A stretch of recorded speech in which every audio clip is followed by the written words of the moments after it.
Hey, everybody. Welcome to the Dental Handoff. I'm Dr. Kelly Tanner. And guess who I have back with me? Tia Meyer. Hey, Tia. Hey, excited to How be are here you, my today. friend? Oh, I'm awesome. It's another day. It's a new day, right? That's right.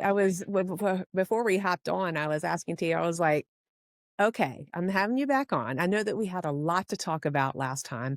What has been something that your team has solved this week that's something that's top of mind that is always like a recurring question or a theme or something that you guys are solving together? And she brought up, guess what? The handoff. Oh, yeah. Yay! You get a gold star. You We get a love gold a good dental handoff. the good old dental handoff, which was the inception of all this, because it is the heart of everything that we do is the handoff, right? It's the emotional connection. It's the trust that we're building through the handoff. Tia, how do you see this shape the conversations and the trust in your practices? You know, eh, it really comes down to making sure everybody understands how they play a part in this handoff process and how their role impacts it. I love this topic because I used to run track, first of all, and we ran relay teams. And I always said, you don't want to drop the baton. It was so intricate. It was that handoff to the next person. Well, it's the same thing in dentistry in the dental office. It's that that transfer of trust that really creates the value in all that we do and speaks volumes to our patients. So making sure everybody understands that every role creates value and really that this handoff process works when every person on the team is strong and everybody knows how to do a great handoff. A lot of people are like, what is a handoff? What is a handoff? And I always describe it as, how when you take in out of dentistry, and you walk into a restaurant and someone else sees that, well, maybe you're sitting at a table, but then the waiter sees that someone else is joining your party, where all of a sudden everybody knows to bring extra bread, to bring the silverware, to bring the plates. That's part of the handoff. It's these silent cues Yeah. that happen that center around who you're caring for. But then also a step further, Tia, I'm gonna let you walk us through what you see as successful. There's a sequence to how you're handing off, right? I mean, you can't just leave someone hanging, and what that actually means. Yeah. I just spoke to one of our offices on this, and I just get really passionate about this topic because we call it a circle. And we like to call it the circle to creating value. And where that handoff happens around the circle is so essential with regards to clarity, confidence, education, and just really making sure everybody understands their role. But before you can do that, you also got to make sure you have the right people in the right positions doing the right work. What I really want to try to get through, and as we talk, and as I talk to dental offices and just anybody in general, is that this process can happen and it can happen seamlessly if you have the right people trained on the right systems and you have the right people holding the baton and the right people handing that baton over. Uh, you know, you hear about dental offices in the industry and they want to grow, they want more patients, they want to be busier, right? And oftentimes they relate that to, well, where's the next shiny new object I can buy? Where's the next system that I can implement? And when you sit back and really look at things internally, there's a lot that's being missed within the four walls that you're sitting in. And that's the handoff process and that's the value process and where everybody falls in alignment to look on that process. So I can go on and on about this circle to creating value, but where it starts is the patient showing up and the patient coming in the door. Somebody along the way created value that was enough for the patient to step in your door and say, hey, I'm here. I don't really want to be here. In fact, life's busy. The last place I want to be is the dental office, right? But I came in, I showed up, and now what? This is an opportunity for our team to take this patient who didn't want to come anyways and show them that this is important, their care is important, and them showing up is important. And that's where the handoff process, I feel, is truly initiated. From there, we go back to the clinical team and, ending with the administrative team. But I really want to talk about that and where people can hone into the process of this handoff. Yeah, because I mean, I would say even, Tia, it's before they get to the office, how was that value created? Was it through an ad that they saw, through a referral? Like, to your point, there was value, and they just made a decision to choose you, to date Yeah, you, and to say, "This is the one. This is the one I am choosing out of all of these." yeah, And, some people may argue that it's insurance, that they chose you because it's the insurance that they carry, but still, there were probably 5 other people in that area, in that vicinity, that they still chose you, and that's a whole different conversation about how they chose yeah. that. But that handoff happened for them to come there, and then what happens when the patient walks in? How is the information that those front office coordinators are, whatever it is that they're getting, that those nuggets of information, how are they relaying them to the clinical team and the notes to make sure that those those intricate details are handed off to the billing team, to Mhm. it's not only processes, that's a part of it, of entering data entry, but how it's repeated several times and how it's repeated, right? Those notes are a handoff in themselves, and that's something that came up today in a talk I was speaking with an office on. Them doing that data entry is a handoff itself because that next person that picks up the phone or that sees the patient, it's a quick connection point so that that patient thinks that we are all on the same page, and in fact, we are all on the same page. I always like to use the example of, um, you know, if I go to a healthcare appointment outside of, dental, I mean, many of us can relate to this. And, I'll have usually somebody come in, whether it's a nurse and then a student. And every time I get asked the same thing, what brings you in today? What brings you in today? And then the third person comes in, what brings you in today? And I've had to repeat myself 3 times now. And I'm thinking, did that person not talk to that person, not talk to that person, or read my notes, right? That's what we're trying to prevent in the dental setting in our offices. Those notes, those handoffs, that connection, that communication, that's what prevents the patient from feeling like they're just another person in the chair, but instead they're part of our dental family. So true. There is nothing more frustrating than answering the same question. I'm thinking, "Get it together, you guys. Did you Where's your handoff? talk to the doctor?" When they come in, I love it when you go to urgent care, when you have a sick kid or something and somebody just walks in cold, like, "So what's bothering you today? So what's," and I'm like, "For real right now? Yeah, I'm tired and I'm answering the same questions." I love it when it's, "So Sherry told me that this is bothering you." They're doing it in medicine. You can tell a good handoff when you see it, but it's repeating. So walk us through, Tia, because I don't want to give away what I think. I want to hear what you're yeah, teaching with your systems too and your practices. What does that sound like when it's time for the doctor to come in for a hygiene check? yeah, What does the handoff sound like?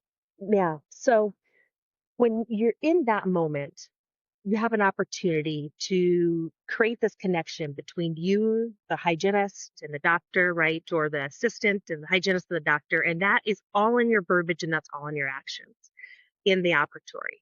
They have to be able to hear a handoff in your verbiage. If it's quick connection point of, doctor, I have Kelly here today. We took 4 bite wings. She's doing a great job with her home care. Here's the areas I want you to take a look at. We took a picture on the upper right, and this is the spot, and it looks a little suspicious to me, right? It's a quick introduction. It's a quick verbiage handoff so the patient's hearing it, knows that they're doing a good job with their home care, but then also there's areas of concern that you want doctor to take a look at. And the great part is now we have resources, we have tools to help, affirm all of this as well. We have our intraoral cameras, we have AI. I don't know if anybody's using that, right? That's a whole topic in itself. We have, our long-standing, radiographs. All of this is being utilized in the operatory to create that value and to make sure that our handoff becomes seamless. And really, it becomes a transfer of trust. And I use that a lot because it is a trust transfer. If I'm the hygienist and I'm talking to the doctor, we want some type of trust being communicated so that in turn the patient trusts us. From there, we have to hand off more than likely then to a treatment coordinator. And I'll tell you what, if the hygienist and the doctor or the assistant and the doctor don't have it preheated and 95% of the way there set up on a T for that treatment coordinator, we are going to have a disconnect when we get to that treatment coordinator. And our case acceptance is going to not be as strong as it could potentially be. So it's having all of that set up on a T, making sure we're preheating our patients and letting them know that we are all in sync. We're all handing off the baton. And by the time that they get to the treatment coordinator, they're ready to say yes. Yes, financials play a factor, but I can tell you if you hone into the why, you communicate and educate and ensure that there's clarity and confidence behind what you've discussed with them. They know that the urgency is there. They know that they need to get this done, and there's a reason why. Yeah. I love everything that you just said, because I'm just trying to think about where to dip into it because there's so much good information there. So what it sounds like too is that it helps the patient understand the information in different ways as a different person is saying it in a different way too. Because sometimes you guys have heard it. It's the thing where you're saying something to the doctor and you're explaining it like Kelly's having, the patient's having sensitivity in the upper right-hand corner. I'm thinking that, maybe there's a fracture line there, and all of a sudden the patient's like, "Wait a minute, you didn't talk to me about that," Yeah, unless you actually yeah, did talk to them about that. Because they're picking up on little things, or they were glazed over when you said that, and it's like, "Well, it's up on the screen. Remember we were just talking about this," and it's circled, and they're like, "Oh, yeah, okay, I checked out. I was barbecuing during that." yeah, yeah, exactly. Or they have their phones up, but what I tell our teams is don't let that stop you, right? They're listening, they hear you. And even if they act like they don't want to hear you, they hear that urgency in your voice. I'll never forget, and I know we're kind of sidetracking here, but this is fun. It's fun to talk about because all of these things really add up to the end product, which is making sure that we are taking care of patients. Now, I was an assistant before becoming a hygienist. And so I understood that role of being a dental assistant, which is a very crucial role and vital role in the office. But one thing the doctor trained me on, and he's still a doctor I worked with to this day, was that verbiage we used in the ops. And every single time after we got done with a phase of the appointment, he'd always set the patient up, and he knew that I wasn't supposed to let him leave, and I knew I wasn't supposed to let him leave until him and I had a connection. And this connection point was very simple. It was me asking him, "All right, doctor, what's next?" And then he would reaffirm so the patient could hear, "Tia, we want to get him in for that upper right next. Get him in as soon as possible." It was said like that every single time, regardless of the type of treatment it was, because that urgency of getting a 30 occlusal or upper right number two occlusal done, right, should be the same type of urgency we're bringing forth with a root canal buildup and crown. And sometimes people look at me and they're like, "Well, what do you mean? That's two different, degrees of dental health care." Well, we want to save our patients pain, time, and money along the way. So why not treat it early and get that urgency and that platform set early so these patients are getting taking the stuff taken care of, right? That's going to save them long term. So he'd always say that. I'd say, "What's next?" He'd say, "Let's get this patient in for the upper right and get them in as soon as possible. In fact, Tia, move things around if you need to make sure we get them in soon." And I'm telling you, it was wonderful. The patient would hear that. And for them, then, for me to schedule them right after that, it helped me so much. It helped me get them in the schedule. Now, if they need to see a treatment coordinator, I would do the same thing in my handoff when I handed off to the treatment coordinator. I'd say, "Hi, Kelly. I have Susie here with me today. Doctor wants to get her in for the upper right as soon as possible. In fact, Kelly, let's move some things around to make this work. Let's get her in as soon as we can." Right? Ooh, that tells the patient that they're VIP. That's right. I mean, everybody's VIP, but Yes. it's telling them a lot of different things, that they're in good hands, that you're communicating, everybody's on the same page. They don't have to explain it again in a way that they don't fully understand it, and that the doctor is also seeing the need for the team to make room for them Absolutely. because they're feeling that need. Yeah. And, patients will decide quickly about what their next step is when they hear the confidence in your voice, when they hear the conviction in your voice. Right. They really will. Strong handoffs, really have that conviction, and that conviction has to happen throughout the process. So that's where, when I continue to go back to this circle and the roles in the circle, when the patient comes in, right, and then they're interacting with the assistant and the doctor, or the hygienist and the doctor, and then from there we go to the treatment coordinator or the scheduling coordinator. And from there, they get scheduled, they go out of the office, they come back. It's a circle that never ends. And that transfer of trust has to happen all along. In fact, if you have this patient and they sit down with the treatment coordinator and we've done everything right along the way, and then all of a sudden patient leaves, was not scheduled, does not have their next recall or treatment scheduled, what happens then? And that's what we talk about with our teams. That's why these roles of administrative are so vital to the practice as well. We have to have a system and protocol in place of outreach, reaching out to our patients to, again, use that conviction from the notes that Tia put in her clinical notes, or the doctor put in her clinical notes. And we use that on the phone with the patient, letting them know, this is important. Doctor wanted to get you in as soon as possible. We're just looking out for you. Sometimes people will say, well, that seems like that's a lot of pressure, right? You're putting a lot of pressure on people. And I always like to say, I look at it as advocacy. We're advocating on behalf of that patient. We're advocating on behalf of their health. We know that in today's day and age, it's not just dental. This is an oral systemic connection we're talking about. And that's why I get so excited about it, because we're making a difference in people's lives. Yes, the dental healthcare field is making a difference with people's lives. What's happening in the mouth is related to our overall body. Why not get passionate about it? Why not really believe in what you're doing? It's making a difference. It really is, and it's I'm kinda going back to, like, the whole conviction of what it is and how you're saying it, and you being confident, you as the clinician, you as the front office coordinator, you as the dentist. It comes down to also being calibrated as a team, There you because go. that's where the handoff can fall apart as well. When when I've preheated that patient, or teed the doctor up, because it's what I'm seeing visually, what I know, and I stand in the truth that I believe is true. And doctor comes in and is just like, nah, we're just going to watch it. Or, nah, I don't know if I'm seeing that. And it's just like, wah, wah.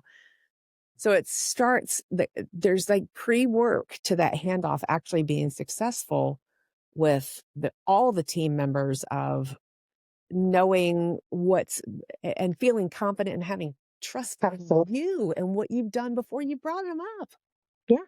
I always like to say, you're working here for a reason, right? Do you believe in the quality of care that your doctor's delivering? Most oftentimes they all say yes, right? We hope they say yes. Do you believe in the care we're providing the patient? Most oftentimes you get the yes or absolutely. Then why not communicate that, right? Why not make sure that we're doing what we need to do to make a difference? It is so important. And we have to make sure that we are, like you said, calibrated. If the patient hears it one time, that's one thing.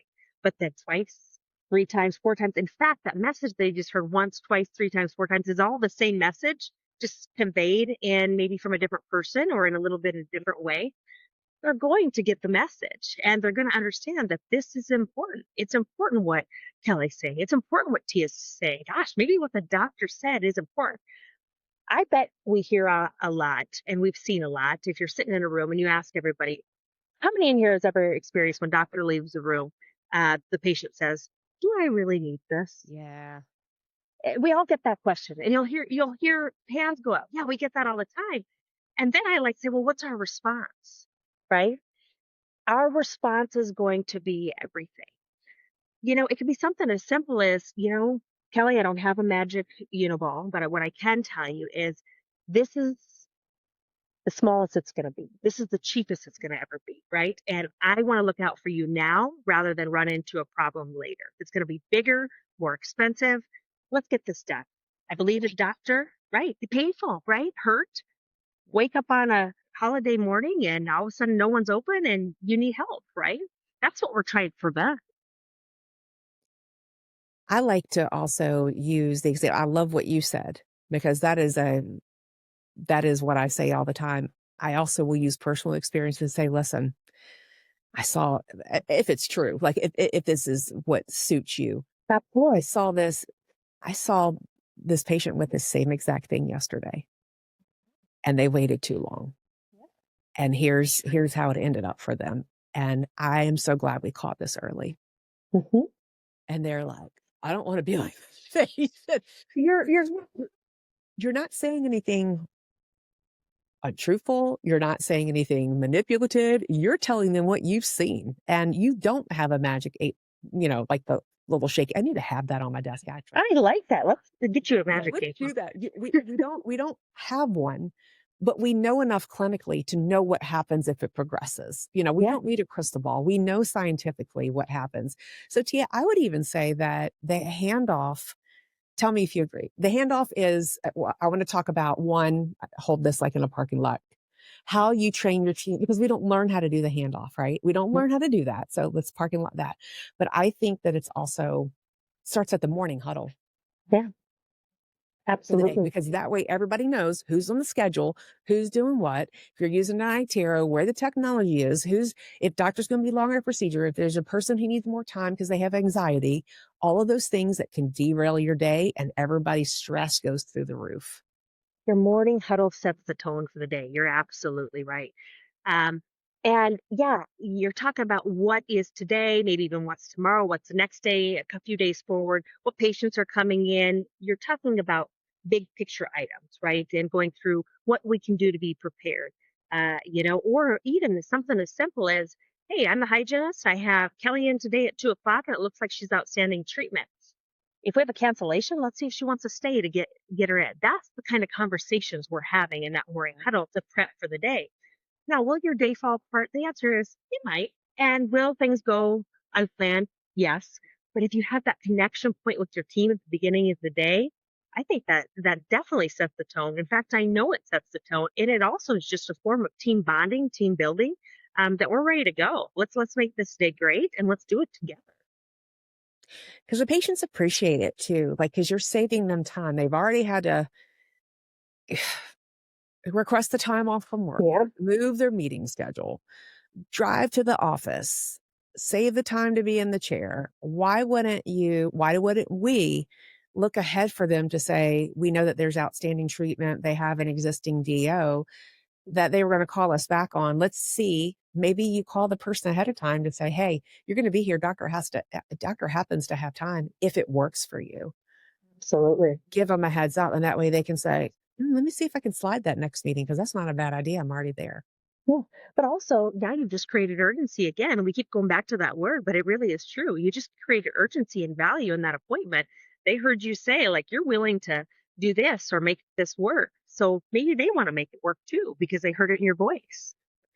Yeah, I just thought of this. It may or may not be relevant because sometimes my analogies are a little bit off as my kids tell me. But but I'm thinking about, how you hate it when you go to Costco or the grocery store and you leave and you're like, why didn't I think of that? Why didn't Yes. someone tell me that before I left?